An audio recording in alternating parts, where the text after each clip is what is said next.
പ്രതിപക്ഷ നേതാവല്ലേ പറഞ്ഞത് ദാ വരുന്നുണ്ട് ഒരു ബോംബ് എന്ന്. ആ ബോംബാണോ ഇത് ചോദിക്കുന്നത് KJ ഷൈൻ ടീച്ചറാണ്, CPIM വനിതാ നേതാവ്. കഴിഞ്ഞ തവണ എന്ന് വെച്ചാൽ 2024 എറണാകുളം ലോക്സഭാ മണ്ഡലത്തിലെ LDF സ്ഥാനാർത്ഥി. അവർക്കെതിരെ കഴിഞ്ഞ 1-2 ദിവസങ്ങളിലായി വലിയ സൈബർ ആക്രമണം നടക്കുന്നു. അതിഭീകരം എന്ന വാക്ക് പോലും പോരാ അതിനെ വിശേഷിപ്പിക്കാൻ. അതിനെതിരെ പ്രതികരിച്ചുകൊണ്ടാണ് KJ ഷൈൻ ടീച്ചർ പറഞ്ഞിരിക്കുന്നത് ഇതിനെല്ലാം പിറകിൽ പ്രതിപക്ഷ നേതാവ് തന്നെയാണ് എന്ന്. ആ വാക്കുകൾ മുഴുവൻ കേൾക്കാം. ഈ സമൂഹത്തോട് KJ ഷൈൻ ടീച്ചർക്ക് പറയാനുള്ളത് എല്ലാവരും കേൾക്കേണ്ട വാക്കുകളാണ്, അത് മുഴുവൻ കേൾക്കാം. എന്താ പറയുക, നമ്മളൊരു സാധാരണ പ്രവർത്തക എന്നുള്ള നിലയ്ക്ക് ഇപ്പോൾ കേരളത്തിൽ ഒരു 2 ആഴ്ചയായിട്ട് ചർച്ച ചെയ്യുന്ന ഒരു എന്താ പറയുക ലൈംഗിക കുറ്റമുണ്ടല്ലോ, ആ കുറ്റത്തെയും ആ ലൈംഗിക വൈകൃതത്തിന് അടിമപ്പെട്ട ഒരു MLA-യെയും രക്ഷിക്കാൻ പലതരത്തിലും ശ്രമിച്ചിട്ട് കഴിയുന്നില്ല. അതിപ്പോൾ പ്രത്യേകിച്ച് നിയമസഭ കൂടുന്നു, അതിനകത്ത് എല്ലാ പ്രതിരോധങ്ങളും കരുത്തോടെ എടുക്കാം എന്ന് വിചാരിച്ച UDF-നും കോൺഗ്രസിനും അത് കഴിയാത്ത ഒരു നിസ്സഹായാവസ്ഥ ഉണ്ട്. ആ നിസ്സഹായാവസ്ഥയിൽ അവരുടെ ആ ഒരു ദുർബലാവസ്ഥ പരിഹരിക്കുന്നതിനും ഒപ്പം തന്നെ ഈ MLA-യെ അദ്ദേഹത്തെ എങ്ങനെ രക്ഷിക്കാൻ കഴിയും എന്ന് നമുക്കറിയില്ല. നിങ്ങൾക്കറിയാലോ, മാധ്യമങ്ങളിലടക്കം അതിൻ്റെ കാര്യങ്ങൾ ചർച്ച ചെയ്യുന്നു. അദ്ദേഹത്തിന് എതിരായിട്ടുള്ള വോയിസ് മെസ്സേജുകളും സന്ദേശങ്ങളും ഒക്കെ മാധ്യമങ്ങളുടെ കയ്യിലടക്കമുണ്ട്, അതിൻ്റെ ചർച്ച നടക്കുന്നു. അപ്പോൾ അതിൽ നിന്ന് ശ്രദ്ധ തിരിക്കാനുള്ള ഒരു ശ്രമത്തിൻ്റെ ഭാഗമായിട്ടായിരിക്കാം ഇതുണ്ടായത് എന്നാണ് ഞാൻ കരുതുന്നത്. ഇതിലിപ്പം ശരിക്കും എന്താണ് പ്രശ്നം? MLA ഉന്നയിച്ചാണ് ആരോപണമൊക്കെ വന്നിരിക്കുന്നത്. MLA താങ്കളുടെ സുഹൃത്തു കൂടെയാണല്ലോ, അറിയുന്ന ആൾ കൂടെയാണല്ലോ. തീർച്ചയായിട്ടും ഞങ്ങൾ അറിയുന്ന ആളുകളാണ്. ഇവിടെ നടക്കുന്ന എന്താ പറയുക മീറ്റിങ്ങുകളിലൊക്കെ ബഹുമാനപ്പെട്ട പ്രതിപക്ഷ നേതാവ് എന്നുള്ള നിലയ്ക്കും ഇവിടുത്തെ MLA എന്നുള്ള നിലയ്ക്കും ഞങ്ങൾ ഒരുമിച്ച് വേദികളിൽ വരാറുണ്ട്, സംസാരിക്കാറുണ്ട്, ഒക്കെയുണ്ട്. പക്ഷേ ഒരു കഴിഞ്ഞ 2-3 ദിവസത്തിന് മുൻപ് 11-ാം തീയതിയാണെന്നാണ് ഓർക്കുന്നത്, ഒരു പൊതുവേദിയിൽ വെച്ച് എൻ്റെ സുഹൃത്തു കൂടിയായിട്ടുള്ള കോൺഗ്രസിൻ്റെ ഇവിടുത്തെ ഒരു പ്രാദേശിക നേതാവ്, ഞങ്ങൾക്ക് കുടുംബപരമായിട്ടൊക്കെ സുഹൃത്ത് ബന്ധമുള്ള വ്യക്തിയാണ്, കൗൺസിലറാണ്. അപ്പോൾ അദ്ദേഹം എൻ്റെ അടുത്തിരുന്നിട്ട് പറഞ്ഞു, ഞങ്ങളൊരു പൊതുവേദിയിൽ ഇരിക്കുകയാണ്, ടീച്ചറെ ഒരു ബോംബ് വരുന്നുണ്ട് കേട്ടോ എന്ന്. അപ്പം ഞാൻ ചോദിച്ചു എന്താ എന്ന് ചോദിച്ചു, പറഞ്ഞു അല്ല ഒരു ധൈര്യമായിട്ടിരുന്നോളണം, എന്ത് കേട്ടാലും വിഷമിക്കരുത്, ഒരു ബോംബ് വരുന്നുണ്ട്, ടീച്ചറെയും ഒരു MLA-യും കൂട്ടി മോശമായി ഒരു സാധനം വരുന്നുണ്ട് എന്ന് പറയുകയാണ്. ചിലപ്പോൾ അദ്ദേഹം നിഷ്കളങ്കനായിട്ട് പറഞ്ഞു പോയതായിരിക്കാം. അതിനുശേഷമാണ് 2 ദിവസം കഴിഞ്ഞപ്പോൾ ഇങ്ങനെ ഒരു വേറെ പേരോ വേറെ ഒന്നുമില്ലാത്ത, അതായത് തിരിച്ചറിയാൻ പറ്റാത്തൊരു പോസ്റ്റർ വരികയാണ് ഇങ്ങനെ ഇത് മാത്രമായിട്ട് വെച്ചിട്ട്. അത് കഴിഞ്ഞ് അപ്പോൾ ഞാനിവിടെ പുള്ളി അത് ഹസ്ബൻഡ് കണ്ടു കഴിഞ്ഞാൽ പറഞ്ഞു നമുക്കിത് പരാതി കൊടുക്കണം. പക്ഷെ പരാതി കൊടുക്കാൻ ആർക്കെതിരെ പരാതി കൊടുക്കും? അപ്പം അതിൻ്റെ അകത്ത് പേരും ഊരും ഇതൊന്നുമില്ല, വളരെ ഒരു പുകമറ സൃഷ്ടിക്കുന്നു. എന്നാൽ ചില മനസ്സിലാക്കാവുന്ന വിധത്തിലുള്ള ഒരു പോസ്റ്ററാണ് വരുന്നത്.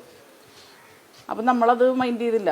ഇതിപ്പോൾ രാഷ്ട്രീയത്തിൽ നിൽക്കുന്ന സ്ത്രീകളെക്കുറിച്ച് പൊതുവേ നമ്മുടെ സമൂഹത്തിനുള്ളൊരു കാഴ്ചപ്പാട്, സ്ത്രീകൾ വീടിൻ്റെ അകത്ത് അടങ്ങി ഒതുങ്ങി ചോറും കറിയൊക്കെ വെച്ച് കൊടുത്ത് അവരുടെ എല്ലാ കാര്യങ്ങളുമൊക്കെ നോക്കി പോവുക എന്നുള്ള ഒരു സ്ത്രീയെയാണ് നമ്മുടെ എല്ലാ ആളുകളും ഇഷ്ടപ്പെടുന്നത്.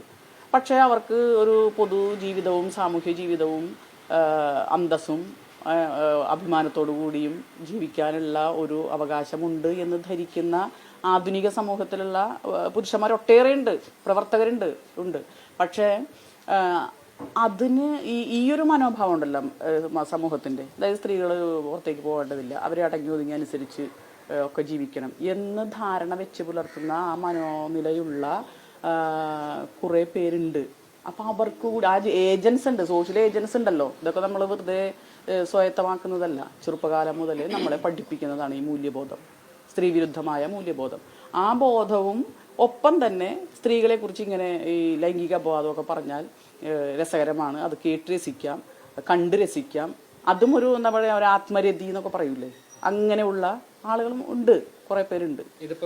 അപ്പോൾ അത് വെച്ചിട്ടാണ് എന്ത് ചെയ്യുന്നത്, ഈ ഇങ്ങനത്തെയുള്ള പോസ്റ്റുകളൊക്കെ ഇറങ്ങുന്നത്. പിന്നെ 2-3 ദിവസം കഴിയുമ്പോഴാണ് അപ്പം ഞാൻ എൻ്റെ മകൻ്റെ ഭാര്യയെ പ്രസവിച്ച അതിൻ്റെ ഡെലിവറിയുടെ ഇതൊക്കെയായിട്ട് ഞാൻ ഹോസ്പിറ്റലും ഒക്കെ ആയിട്ട് ഓടിക്കൊണ്ടിരിക്കണം. വൈകുന്നേരങ്ങളിൽ ഹോസ്പിറ്റലിലേക്ക് പോകും.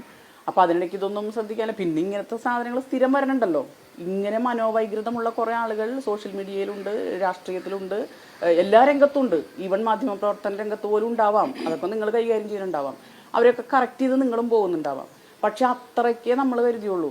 പിന്നെ വരുന്നത് പടം വെച്ച് വരുന്നു, എന്തെല്ലാം വൾഗറായിട്ടുള്ള കാര്യങ്ങളാണ് പ്രചരിപ്പിക്കുന്നത്. അപ്പോൾ ഈ ബോംബ് പൊട്ടും എന്ന് ഇപ്പോൾ ഞാൻ അതിനെക്കുറിച്ച് ചിന്തിക്കുമ്പോൾ, ഈ അതിനു മുമ്പ് നമ്മൾ മാധ്യമങ്ങൾ ചർച്ച ചെയ്തവരുണ്ട് ഹൂ കെയേഴ്സ് എന്ന് പറഞ്ഞപ്പോഴാണല്ലോ ചില ആളുകളെ തിരിച്ചറിഞ്ഞത് എന്ന് പറഞ്ഞ പോലെ ഞാനിപ്പോൾ ആലോചിക്കുന്നത് ഈ ബോംബ് എന്നുള്ള വാക്ക് വേറെ നിങ്ങളും കേട്ടിട്ടുണ്ടാവും.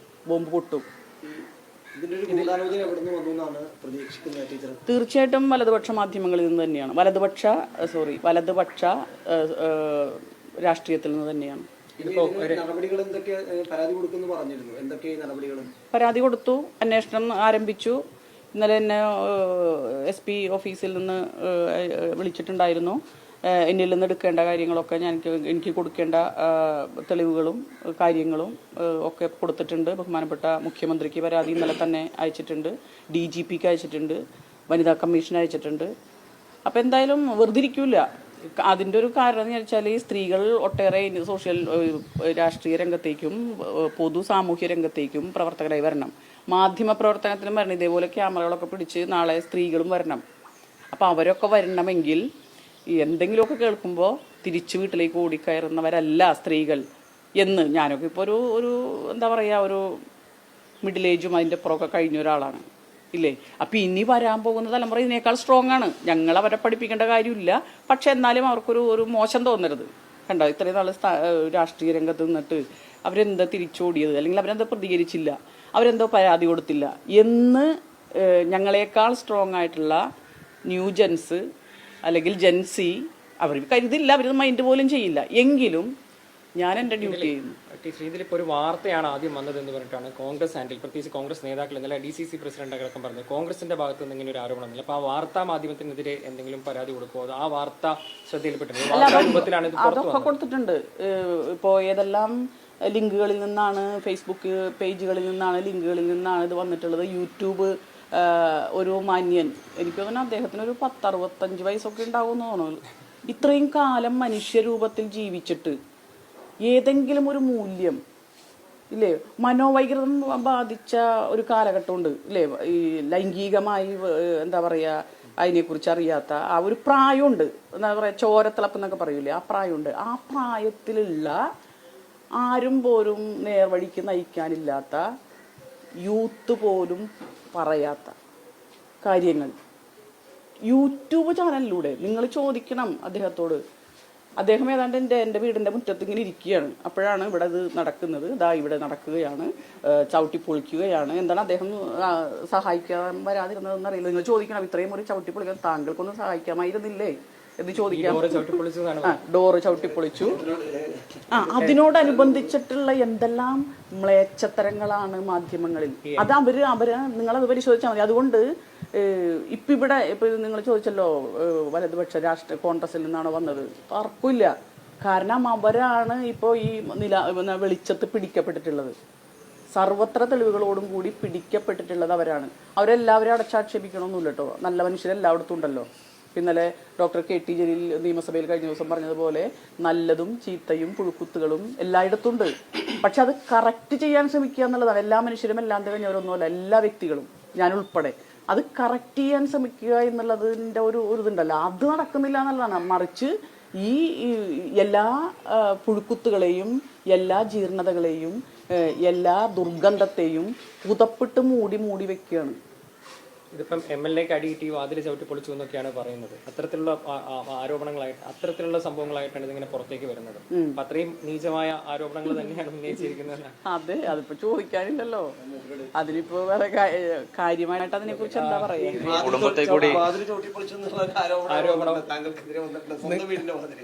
നിങ്ങളിപ്പോ ഇവിടെ കണ്ടാണല്ലോ ഈ പറയിൽ കാണുന്നതാണ് വാതില്. ഇവിടെ പരിശോധിച്ചറിയാം നിങ്ങൾക്ക് ഇത്രയും ആളുകൾ കൂടി അടുത്ത് താമസിക്കുന്ന ഒരു പ്രദേശം കൂടെയാണ്. അപ്പോൾ ഇവിടെ ചെറിയൊരു അനക്കം ഉണ്ടായാൽ, ചെറിയൊരു ശബ്ദം കേട്ടാൽ തൊട്ടടുത്തുള്ള എല്ലാവരും ഒന്ന് നോക്കും. അപ്പോൾ അങ്ങനെയുള്ളൊരു അവസരത്തിലാണ് ഇത്തരത്തിലൊരു വലിയൊരു കഥ മെനഞ്ഞുകൊണ്ട് ഞങ്ങളെ വ്യക്തിഹത്യ ചെയ്യുന്നതിന് വേണ്ടിയിട്ടുള്ള ശ്രമം നടത്തിയിട്ടുള്ളത്. ഇതിപ്പോ ഷൈൻ ടീച്ചർ മാത്രമല്ല, താങ്കൾ കുടുംബത്തിനെ മൊത്തത്തിൽ ഇങ്ങനെ വലിച്ചെടുക്കുന്ന രീതിയിലാണ്. അപ്പൊ പത്രത്തിനെതിരെ നടപടി ഉണ്ടാവും, എങ്ങനെയാണ് നിങ്ങളുടെ മുന്നോട്ട് പോകുന്നത്? കുടുംബത്തിന്റെ പിന്തുണ എത്രത്തോളം ഉണ്ട്? പത്രം എന്നുള്ളതൊരു ഉപകരണം മാത്രമാണ്. ഇപ്പം ഇന്ന് രാഷ്ട്രീയത്തിനുണ്ടായിട്ടുള്ള ഒരു വലിയൊരു അപജയമാണ് ഇത് കാണിക്കുന്നത്. അപ്പം ഞങ്ങളൊക്കെ പഠിച്ചു വരുന്ന കാലത്ത് രാഷ്ട്രീയം എന്ന് പറയുന്നത് ഒരു വലിയ സാധാരണ ജനങ്ങളുടെ ഇടയിൽ അവരെ സഹായിക്കുന്നതിനും ജനങ്ങളുടെ പ്രശ്നങ്ങൾ പരിഹരിക്കുന്നതിനും വേണ്ടിയായിരുന്നു രാഷ്ട്രീയം ഉണ്ടായിരുന്നത്. അന്ന് പ്രവർത്തിക്കുമ്പോൾ സ്വാഭാവികമായി നമ്മുടെ അടുത്തേക്ക് അല്ലെങ്കിൽ ബുദ്ധിമുട്ട് അനുഭവിക്കുന്ന ആളുകളെ സഹായിക്കുക എന്നുള്ളതായിരുന്നു ലക്ഷ്യം. പക്ഷെ ഇന്നത് മാറിയിരിക്കുന്നു എന്നതാണ് നമ്മൾ കാണുന്നത്. കഴിഞ്ഞ കുറച്ച് നാളുകളായിട്ട് കേരള രാഷ്ട്രീയത്തിൻ്റെ ഒരു സ്ഥിതി എന്ന് പറയുന്നത് വളരെ മലീമസമാക്കപ്പെട്ടിരിക്കുകയാണ്. ഇപ്പോൾ ഇവിടെ ഷൈൻ സൂചിപ്പിച്ചതുപോലെ അതിന് നേതൃത്വം നൽകുന്നത് പറവൂരിൽ തന്നെയുള്ള ചില കേന്ദ്രങ്ങൾ തന്നെയാണ്. കാരണം കേരളത്തിലെ രാഷ്ട്രീയത്തെ ഇത്രയും മോശമാക്കുന്നതിന് ഒരുപക്ഷെ ഇന്ത്യൻ നാഷണൽ കോൺഗ്രസ് എന്ന് പറയുന്നത് നമ്മളൊക്കെ കാണുന്നത് സ്വാതന്ത്ര്യ സമരത്തിൻ്റെ പിൻപറ്റി വന്നിരുന്നൊരു രാഷ്ട്രീയ പ്രസ്ഥാനമാണ്. ഇപ്പം ഞാനൊരു അത്തരം ഒരു സാഹചര്യത്തിൽ നിന്ന് വളർന്നു വന്ന ആളാണ്. എൻ്റെ കുടുംബം മുഴുവനും കോൺഗ്രസ്സുകാരാൽ, എൻ്റെ ബന്ധുക്കളെല്ലാം കൂടുതലും കോൺഗ്രസ്സുകാരാണ്. പക്ഷെ ആ ഒരു മൂല്യം, ഇപ്പോൾ ആ മൂല്യം കാത്തു സൂക്ഷിക്കുന്ന നേതാക്കന്മാരൊക്കെ നമ്മുടെ പരിസരത്തൊക്കെ തന്നെ ഉണ്ട്. നിങ്ങൾക്കറിയാം, പഴയ MP ധനപാലൻ ചേട്ടനൊക്കെ തൊട്ടപ്പുറത്തുണ്ട്. അപ്പോൾ അവരിൽ നിന്നൊക്കെ വ്യത്യസ്തമായിട്ട് തൻ്റെ ശത്രുക്കളെ എങ്ങനെയെങ്കിലും ഇല്ലാതാക്കുക, എതിരഭിപ്രായം പറയുന്നവരെ പൂർണ്ണമായിട്ട് ഇല്ലാതാക്കുക, അതിനെന്ത് വില കുറഞ്ഞ പരിപാടിയെ സ്വീകരിക്കും എന്നുള്ളതാണ് ഇതിൻ്റെ ഒരു ഉദാഹരണം. ഇവിടെയുള്ള ആരോട് ചോദിച്ചാൽ നിങ്ങൾക്കറിയാം ഇവിടെ എന്താണ് നടന്നിട്ടുള്ളത്. ഇവിടെ ഒന്നും തന്നെ നടന്നിട്ടില്ല എന്നുള്ളതാണ് നിങ്ങൾക്കും ബോധ്യമായിട്ടുള്ളതാണ്. അപ്പോൾ വളരെ മോശമായ രീതിയിലേക്ക് പ്രചരിപ്പിക്കുക. ഈ ഒരു പ്രചരണ ഒരു കേന്ദ്രത്തിൽ നിന്ന് വരിക, ആ കേന്ദ്രത്തിൽ വന്ന് ഏതാണ്ട് നിമിഷങ്ങൾക്കുള്ളിൽ തന്നെ നമുക്കറിയാം സോഷ്യൽ മീഡിയയിൽ ഏതെല്ലാം തരത്തിലുള്ള, ചിലപ്പോൾ ഒരു പക്ഷേ ചിലരുടെയൊക്കെ പേര് നോക്കുമ്പോൾ നമുക്ക് പരിചയമുള്ളവർ തന്നെയാണ്, കേട്ടലറക്കുന്ന രീതിയിലുള്ള ചില കമന്റുകൾ. MLA കുറച്ചാളായിട്ട് കണ്ടിട്ടില്ല. അതായത് മറ്റു ചില പരിപാടികളൊക്കെ ആയിട്ട് ബന്ധപ്പെട്ട് അദ്ദേഹം കണ്ടിരുന്നു. ഇപ്പോൾ കുറച്ചാളായിട്ടൊക്കെ എന്നെ കണ്ടിട്ടില്ല. ഇത് കണ്ടപ്പോഴേ ഇതൊക്കെ വന്നപ്പോഴാണ് അറിയുന്നത് ഇങ്ങനെ സംഭവം ഉണ്ട് എന്നുള്ളത് തന്നെ. ഞങ്ങൾ ഇവിടെ ഈ സംഭവം നടക്കുന്നു എന്ന് പറയുന്ന അയാൾ പ്രചരിപ്പിക്കുന്നുണ്ടല്ലോ, ഒരു മാന്യൻ. അപ്പോൾ ഞങ്ങൾ ഈ വീടിൻ്റെ മുന്നിൽ ഓണാഘോഷ പരിപാടിയാണ് ഇവിടുത്തെ റെസിഡന്റ് അസോസിയേഷൻ്റെ. അപ്പോൾ ഓണാഘോഷ പരിപാടിയിൽ ധാരാളം ഈ നമ്മുടെ ഈ റെസിഡന്റ് അസോസിയേഷൻ്റെ ഒരു 36 കുടുംബങ്ങളുണ്ട്. ആ കുടുംബങ്ങളിൽ ഒരു 2 വീട്ടിൽ നിന്ന് ഒഴിച്ച് ബാക്കി എല്ലാവരും ഞങ്ങൾ അവിടെ ഉണ്ട്. അവിടെ ഓണാഘോഷ പരിപാടികൾ നടക്കുന്നു, എന്താ പറയുക, പിള്ളേർക്കുള്ള മത്സരങ്ങൾ നടക്കുന്നു. ഇതെല്ലാം നടക്കുന്ന സമയമാണ്.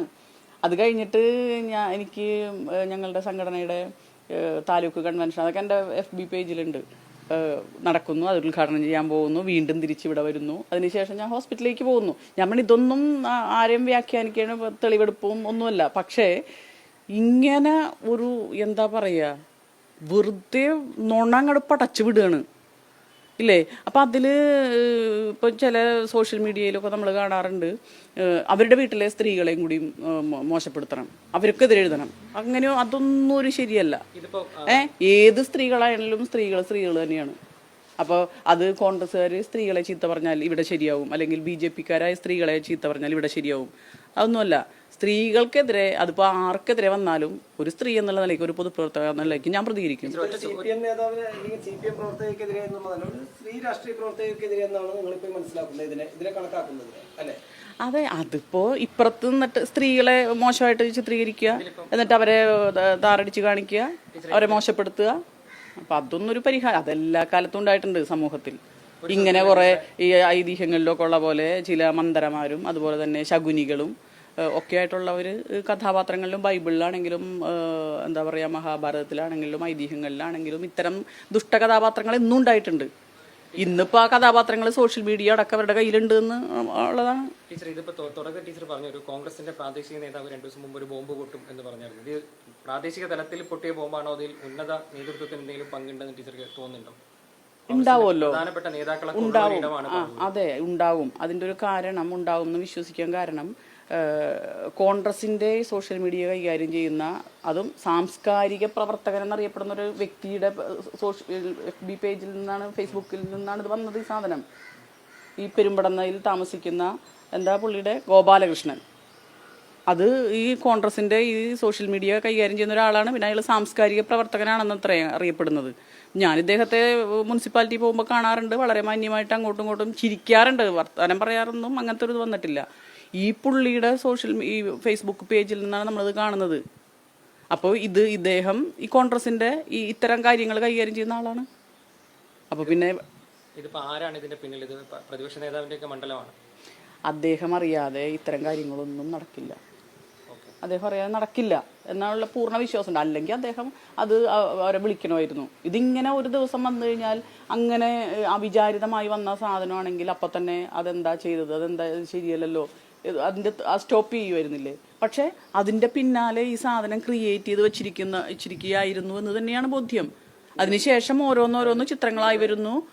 ഇന്നലെ ഉച്ചയോട് കൂടിയിട്ടാണ് ഇങ്ങനൊരു കാര്യമായിട്ട് സോഷ്യൽ മീഡിയയിൽ ഇങ്ങനെ പടർന്ന് പന്തലിച്ചത്. അതിനുശേഷം ടീച്ചറുടെ ഫേസ്ബുക്ക് പോസ്റ്റ് അടക്കം വന്നു. ഇതിനുശേഷം എപ്പോഴെങ്കിലും കോൺഗ്രസ് നേതാക്കളോ അല്ലെങ്കിൽ പ്രതിപക്ഷ നേതാവ് അടക്കമുള്ളവർ ആരെങ്കിലും ഒരാൾ കമ്മ്യൂണിക്കേറ്റ് ചെയ്തില്ല, ഒരാളും വിളിച്ചില്ല, ഒരാളും കമ്മ്യൂണിക്കേറ്റ് ചെയ്തില്ല. പക്ഷേ ധാരാളം പേർ കേരളത്തിൽ നിന്ന് അങ്ങോളം ഇങ്ങോളം ഞാനിപ്പോൾ ഈ പാർലമെൻറ്റ് ഇലക്ഷന് നിന്നതിന് ശേഷമുള്ള പരിചയം വെച്ചിട്ടും പല പൊതുപരിപാടികളിലും അതിൻ്റെ ഭാഗമായി പങ്കെടുത്തത് കൊണ്ടും അവരൊക്കെ വിളിച്ച് ധൈര്യമായിട്ടിരുന്നോളൂ ടീച്ചറെ, ഞങ്ങൾ കൂടെയുണ്ട്, ഞാനതും എൻ്റെ പേജിലിട്ടിട്ടുണ്ട്. അങ്ങനെ ധാരാളം പേർ അത് ഇപ്പോഴും വന്നുകൊണ്ടിരിക്കുന്നുണ്ട്. അപ്പോൾ അതൊന്നും ഇല്ല. അപ്പോൾ അപ്പോൾ നമുക്ക് കിട്ടുന്നൊരു കരുത്ത് അത് ഞാൻ എഴുതിയിട്ടുണ്ട്. ആ കരുത്ത് എവിടെന്നെങ്കിലും കടം കൊണ്ടതോ ആരുടെ നിന്നെങ്കിലും ദാനമായി കിട്ടിയതോ അല്ല. ഞാൻ വിശ്വസിക്കുന്ന ഒരാശയം, ആ ആശയത്തിലുള്ള സമത്വബോധം, അതിൻ്റെ അടിസ്ഥാനത്തിൽ പ്രവർത്തിച്ചു വരുന്ന അതിൻ്റെ ഭാഗമായി ഇപ്പം എൻ്റെ അധ്യാപക പ്രസ്ഥാനം, സാമൂഹ്യ പ്രവർത്തനം, അതിൻ്റെ ഭാഗമായി ആർജിച്ചെടുത്തതാണ്. അതിൻ്റെ ആ ഒരു കരുത്തിൻ്റെ മുകളിലാണ്, ആ ഒരു അടിത്തറയിലാണ്, ഉറച്ച അടിത്തറയിലാണ് ഞാൻ നിൽക്കുന്നത്. ടീച്ചർ, അവസാനമായിട്ട് ഇപ്പോൾ കോൺഗ്രസിന്റെ ചില വക്താക്കളൊക്കെ പറഞ്ഞത് CPM മറ്റുള്ളവരുടെ സ്വകാര്യതയിൽ ഇടപെടുന്നത് നിർത്തണം ഇനിയെങ്കിലും എന്നൊക്കെയാണ്, അതിനുള്ള ഒരു തിരിച്ചടിയാണ് ഇതെന്നൊക്കെയാണ്. അങ്ങനെയൊക്കെ പറഞ്ഞാൽ ഇതങ്ങ് ഒഴിഞ്ഞു മാറാൻ പറ്റുമോ? അല്ല, അത് അവരുടെ നിലവാരം. ഇപ്പം ഞാൻ നേരത്തെ സൂചിപ്പിച്ചല്ലോ, ടീച്ചറെ ഇങ്ങനെ പറഞ്ഞു, അങ്ങനെയാണെങ്കിൽ നമുക്ക് കോൺഗ്രസ് സ്ത്രീകളെ കുറിച്ച് നോ അവർ നിലപാടൊന്നും എനിക്കില്ല. സ്ത്രീകൾക്ക് ഇവിടെ പൊതുപ്രവർത്തനം നടത്തണം, അത് അവർക്ക് ഇഷ്ടമുള്ള രാഷ്ട്രീയം അവർ സ്വീകരിക്കും. ചിലപ്പോൾ CPM രാഷ്ട്രീയം അത് അവരുടെ ബോധ്യത്തിൻ്റെ അടിസ്ഥാനത്തിൽ സ്വീകരിക്കുന്നതാണ്. ആ ബോധ്യം ശരിയാണോ തെറ്റാണോ എന്ന് കാലം തെളിയിക്കണം. മറിച്ച് അവരപ്പുറത്താണ് എന്നുള്ളത് കൊണ്ട് അവരെ ആക്രമിക്കണം, അറ്റാക്ക് ചെയ്യണം, വായടപ്പിക്കണം, അതല്ല. അവർക്ക് പറയാനുള്ളത് അവർ പറഞ്ഞോട്ടെ, അത് ശരിയാണെങ്കിൽ ജനങ്ങൾ സ്വീകരിച്ചോട്ടെ. ജനങ്ങളും അവരുടെ അനുഭവത്തിൻ്റെ അടിസ്ഥാനത്തിലാണല്ലോ തീരുമാനങ്ങൾ എടുക്കുന്നത്, നിലപാടുകൾ എടുക്കുന്നത്. അതിനെ ചിലപ്പോൾ ഒരുപക്ഷെ മാനിപ്പുലേറ്റ് ചെയ്യാനും അതിനെ എന്താ പറയുക തലതിരിച്ചിടാനും ഒക്കെ മാധ്യമങ്ങളടക്കം കൊണ്ട് ചിലപ്പോൾ അത് തെറ്റിപ്പോണ്ടാവാം. പക്ഷേ അനുഭവങ്ങളുടെ വെളിച്ചത്തിൽ ജനങ്ങൾ കൃത്യമായ തീരുമാനമെടുക്കും. അതുപോലെ തന്നെ സ്ത്രീകളെ ഇവിടെ ആക്രമിച്ചു എന്നാൽ പിന്നെ അവിടെ ആക്രമിക്കാം. നോ അവരെല്ലാം പൊതുരംഗത്ത് അതേപോലെ നിൽക്കേണ്ട സ്ത്രീകളാണ്, ഉയർന്നു പോകേണ്ട സ്ത്രീകളാണ്. ആർക്കെതിരെ വന്നാലും ഒരു സ്ത്രീ എന്നുള്ള നിലയ്ക്ക് ഞാൻ പ്രതികരിക്കും.